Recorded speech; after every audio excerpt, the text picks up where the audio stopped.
District 1 Commissioner Nancy Jester looks upon the presidential hotel when she's on I-85 or 285, which she says when you take a closer look, it's ugly and a blight to the county that needs to change.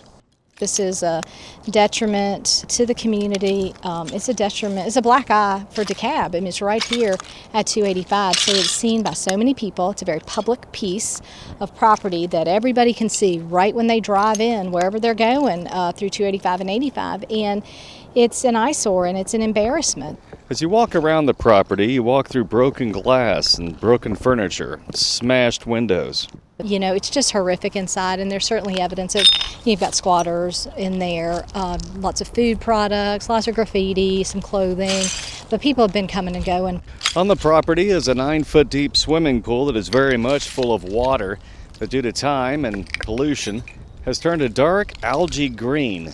It is evident that people not only have parties here, but live here as well. Yeah, so this is like a shed building in the back of the property, and you can see it looks like somebody is using this for shelter. You've got you've got a bunch of cranberry sauce there. You've got various personal items, some food supplies, Twinkies, and so on, water bottles. So it's clear somebody's been using this as shelter, and it's very unsafe. There's a mattress here, some bread there. It's just very unsafe. So it's very sad. Jester says not only is the property unsafe, it could be a real danger should a fire happen here with the many rave parties that appear to occur.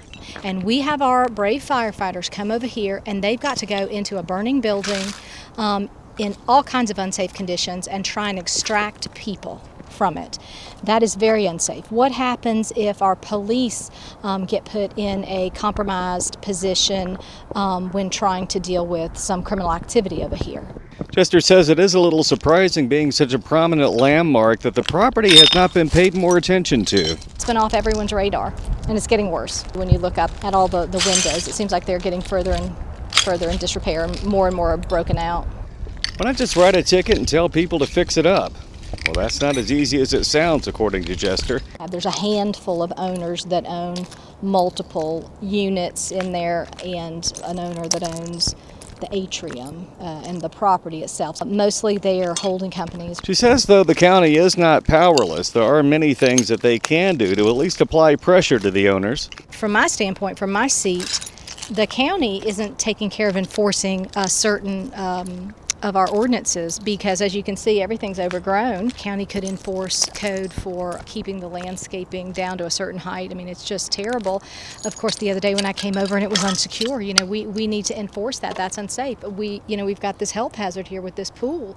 So I think there are some tools at our disposal that we could use. So what would Jester like to see become of this property? I think it needs to come down. The building needs to come down. It's an eyesore. It's a blight for the community. It's a great location, and when you come on 285 and you come on 85, you see this location, and this is certainly a black eye for DeKalb. This is not something they can be proud of, we can be proud of. So I look forward to working with my fellow commissioners and also the county, the legal department, to be more robustly deal with this problem. So I think one of the takeaways here is, how can we make sure we learn lessons from places like this so that DeKalb County has the right processes in place so we don't allow properties to become this bad. I think that's something to learn going forward. But right now, we have to deal with what we have. We've got to get serious in enforcing our code and bringing ownership to the table so that we can see this property restored. Jester would like to see the once prominent presidential hotel torn down and replaced with something else.